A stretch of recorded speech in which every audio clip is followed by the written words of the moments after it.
এসে যে আমাকে 3 ঘন্টা আগে এয়ারপোর্টে মানে এন্ট্রি করাইছে, 3 ঘন্টা এয়ারপোর্টে 3 ঘন্টা আগে আমি 3 ঘন্টা আমি 4-5 ঘন্টা আগে ঢুকছি। 11:30টার ফ্লাইট, উত্তেজনার ঠেলায় 6টা বাজে উঠে গেছি। হ্যাঁ, এক্সাইটমেন্ট।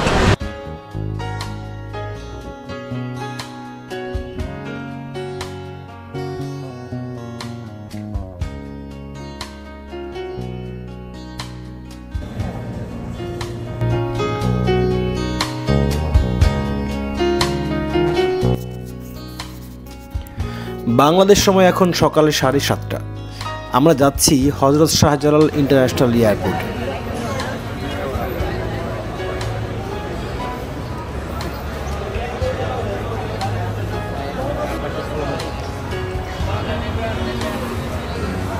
আমাদের ব্যাংককের ফ্লাইট 11:30টায়, তাই সকাল সকাল রওনা হতে হয়েছে।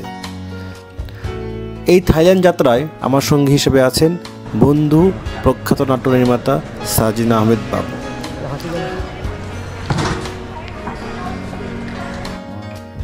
সকাল হয়, রাস্তা একদমই ফাঁকা, তাই পান্থপথ থেকে গাড়িতে চড়ে মাত্র 25 মিনিটেই চলে এলাম এয়ারপোর্টে। সকাল না হয়ে এটা দুপুর হলে 2 থেকে 3 ঘন্টা অনায়াসেই লেগে যেত। 7:30টার মধ্যে রওনা করছি, আধা ঘন্টায় চলে আসছি।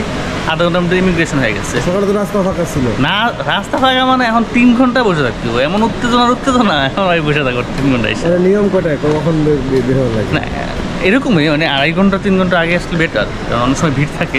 মানে 1 ঘন্টা আগে তো আবার ক্লোজ হয়ে যায় কাউন্টার। 3 ঘন্টা অফিসে এই এয়ারপোর্টের ভিতরে কি করবেন?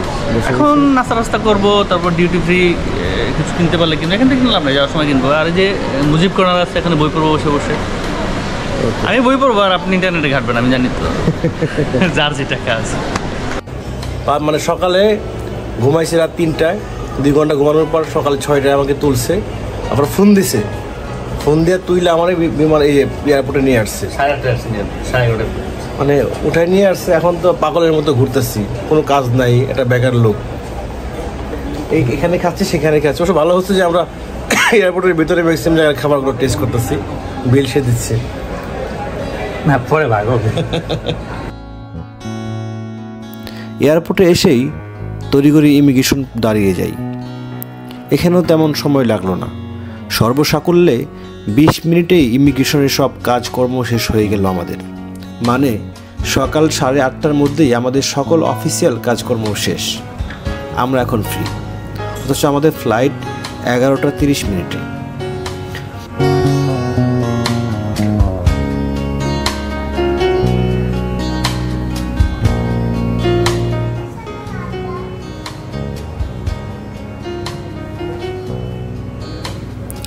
বাংলাদেশ বিমানের টিকিট কেটেছি আমরা। সপ্তাহখানেক আগেই টিকিট কাটা হয়েছে, তাই আমাদের গুনতে হয়েছে 40,000 টাকা যাওয়া আসা। অথচ 1 মাস আগে যদি টিকিট কাটা হতো তাহলে 30,000-এই এই টিকিট পাওয়া যাওয়ার সম্ভাবনা ছিল। এয়ারপোর্টের ভেতরে এটা হচ্ছে মুজিব কর্নার, এখানে আপনি বইয়ের সঙ্গে সময় কাটাতে পারবেন। আমরাও কিছুটা সময় এখানে কাটাই, এরপরেই ছুটে যাই ব্যক্তিগত কিছু কাজের উদ্দেশ্যে।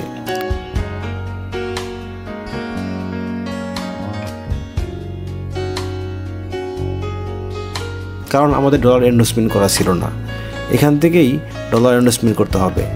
এয়ারপোর্টের কয়েকটি ব্যাংকের শাখা বুথ ডলার ইনভেস্টমেন্ট করার সুবিধা রেখেছে।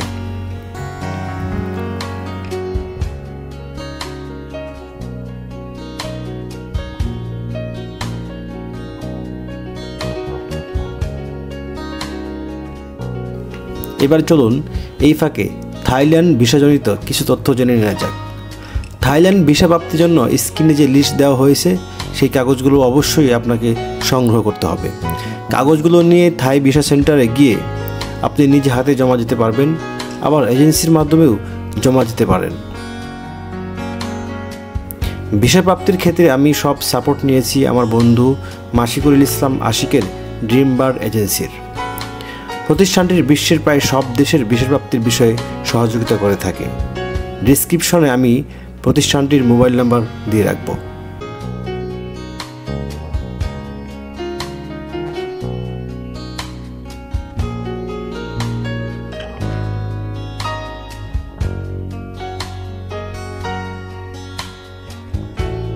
দেখি বাবু বেটার কথা শুনে 4 ঘন্টা এয়ারপোর্টে ওয়েট করার পরে আমরা এখন ওই যে মানে কুয়াশার জন্য বিমান নামেনি, তাই বিমানে ভিজে হয়েছে। যদি এটা অজুহাত, কুয়াশার জন্য বিমান নামবে না কেন?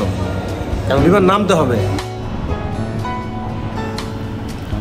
যাই হোক, কুয়াশার কারণে বিমান নির্ধারিত সময়ে অবতরণ করতে পারেনি। ঘণ্টাখানেক দেরিতে প্লেন উঠতে হয় আমাদের।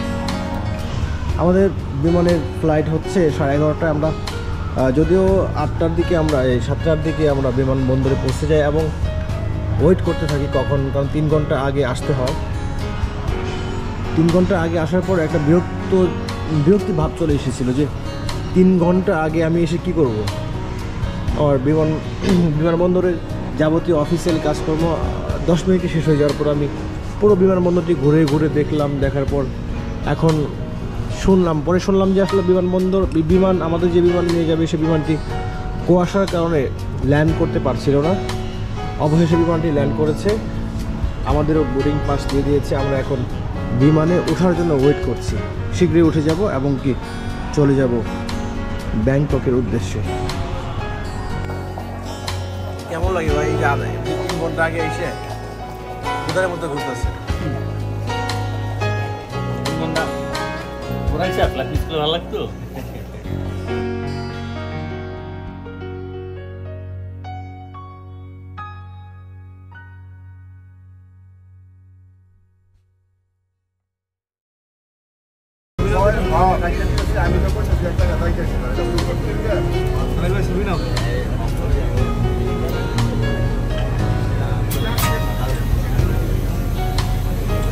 আমার বেশি লাগতো।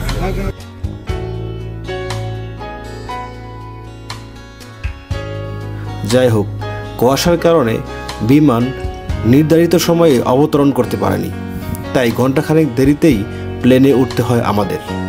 এই যে বিশাল বড় বিমানটি দেখছেন, বাংলাদেশ বিমান, এটা দিয়ে ফ্লাই করব আমরা।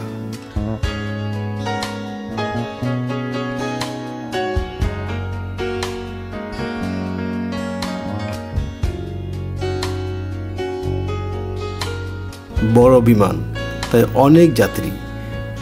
সবাই থাইল্যান্ডের উদ্দেশ্যে যাচ্ছে এমন কিন্তু নয়, এর মধ্যে অনেকেই আবার থাইল্যান্ডের ট্রানজিট নিয়ে অন্য দেশেও ছুটে যাবেন।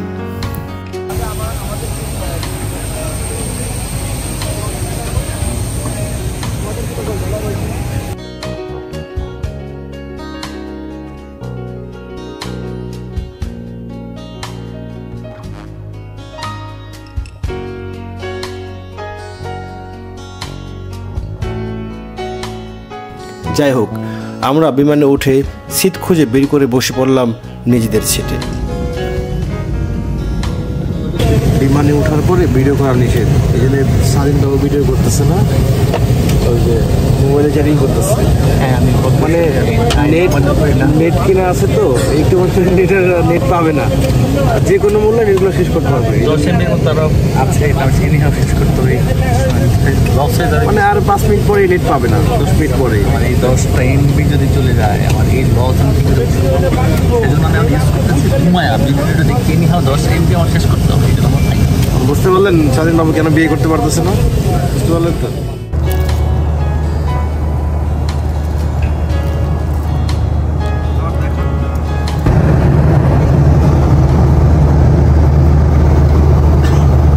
বিমান বাংলাদেশের আতিথেয়তা আমাদের মুক্ত করেছে।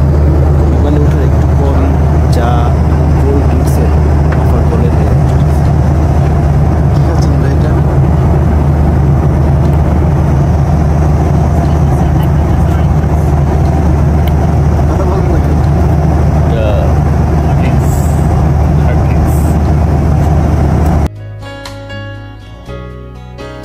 তার একটু পরে তো ভারী খাবার নিয়ে এলেন। তাতে ছিল পানি, ভাত, থাই সবজি ও মুরগির মাংস। খেতে মন্দ লাগেনি অবশ্য।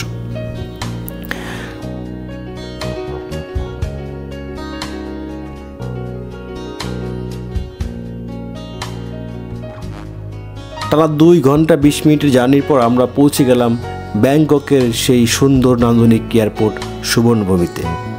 বিশাল বড় এয়ারপোর্ট, আধুনিক সাজে সজ্জিত। এখানে এসে কিছুটা ব্যাবাচেকা খেয়ে গেলাম।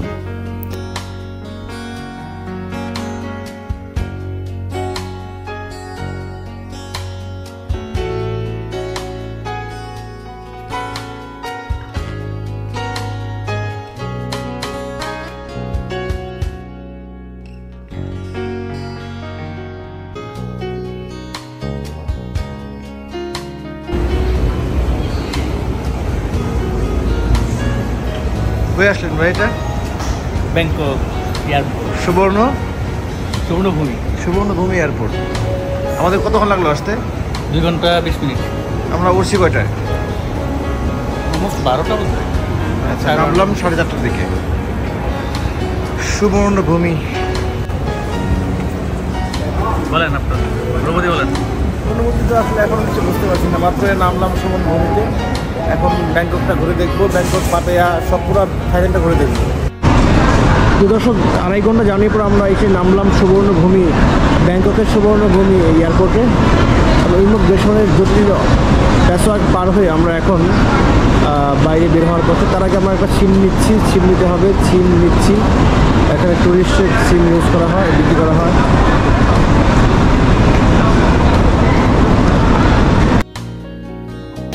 যাই হোক, প্রায় 45 মিনিট লাগে আমাদের সুবর্ণভূমি বিমানবন্দরের ইমিগ্রেশন পার হতে। এখন আমাদের লাগেজ পাওয়ার অপেক্ষা। লাগেজ হাতে পেয়ে আমরা সিম কিনতে চলে যাই এয়ারপোর্টের ভেতরেই থাকা সিমের দোকানগুলোতে।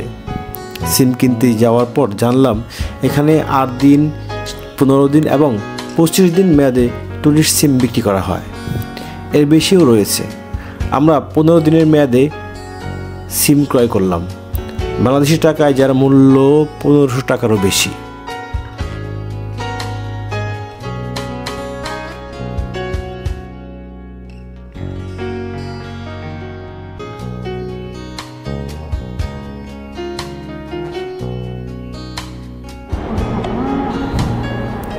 এবার আমাদের সুবর্ণভূমি থেকে বের হওয়ার পালা।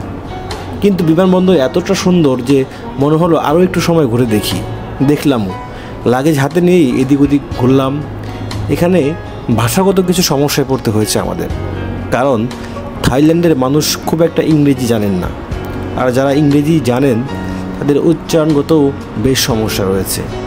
তারা আমাদের ইংরেজি ভাষা বোঝে না এবং আমরাও তাদের ইংরেজি উচ্চারণগুলো বুঝতে হিমশিম খেয়ে যাচ্ছিলাম। ফলে দারুণ একটা জটিল সমস্যা এবং পরিস্থিতি তৈরি হচ্ছিল। এই জটিল পরিস্থিতি থেকে বের হতে আমাদের ঘণ্টাখানেক সময় লেগে যায়। সুবর্ণভূমি থেকে আমরা এবার যাব ফুকেটে।